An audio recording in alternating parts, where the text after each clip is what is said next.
Glad to have you join us on the program called Digest on Core TV News Lagos. We're looking ahead 2019 elections and we are considering the possible merger of political parties ahead that poll. Now in the studio with me is Okenna Nebedum, a legal practitioner. The 2019 election is almost here and already we're hearing of meetings between former President Olusegun Obasanjo and 35 political parties with some political figures. What do you make of these meetings? I know, and everyone knows that prior to the 2019 election, 2018 is going to be a very active year.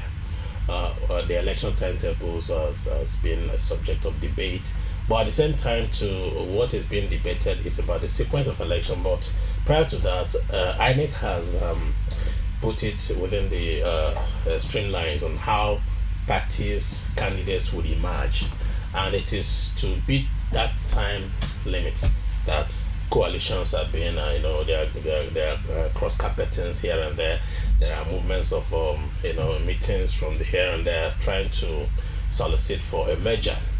The fact that it is happening or it is being motivated by the former president Olusegun Obasanjo, we are not seeing anything new. As to whether there's going to be mergers and coalitions, definitely there's going to be, because what brought the present regime into power, President Muhammadu Buhari, what brought him to power was a merger between his own CPC and the then ACN, and then AMPP and pockets of other small parties here and there.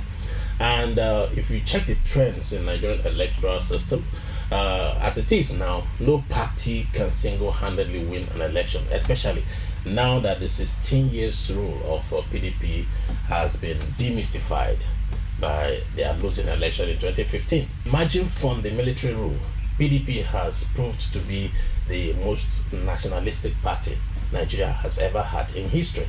CPC, under the President Muhammadu Buhari, has failed to clinch power after 3 attempts just because it lacked bridges, which by the dexterity of and foresightedness of people like Aswaji Bola Tinubu, he was able to build that bridge and that measure worked.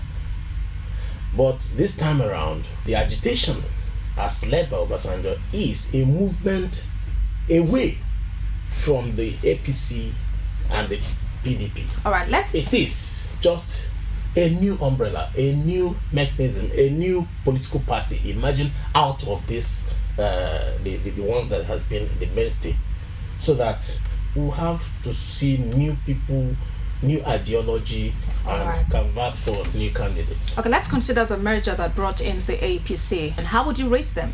They've been saying that it is not a PDP issue, neither is it an APC issue. It is a people's issue, because these politicians shop during elections like this.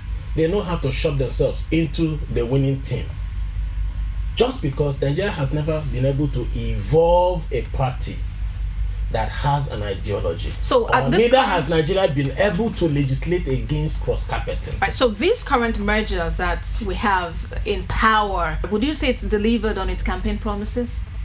The party that is in power right now has not. If they have delivered on their campaign promises, there will be no need for this Nigerian intervention movement and all the agitations here and there. So can this movement now that is forming, does it have hope for Nigerians? Sure. You see, the hope Nigerians will have in this measure, on the coalition that is being bettered, is because it drives away from the status quo. What's the status quo? The status quo is that it is the same people in power, whether APC, PDP. Now, let's look at these meetings that I've been holding. Let's look at participants when the Coalition for Nigeria movement was launched on 31st of January in Abuja. Okay. Some of the key players we saw there, one of them was Olagunso Oyinlola. Well, has he been in government or not? He's been in government. Donald Duke has he been in government or not? The same. So what is the difference? Himself has been in government. And then the next year, Obasanjo registered in Abeokuta. What's the difference?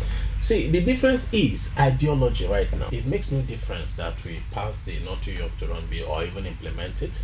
It makes no difference that the Electoral Act is amended. It makes no difference that the election is ordered or reordered. It makes no difference either that they are having coalitions. What will make a difference is, are we running on the same program? If I should use a computer language, if we run on the same platform, if we run on the same system that we've been running before, it is going to make wrong leaders to even emerge again. I've been speaking with Okenna Nebedum, a legal practitioner. Thank you very much for your time on the program. Thank you, also. Thank you, Nigerians. All right.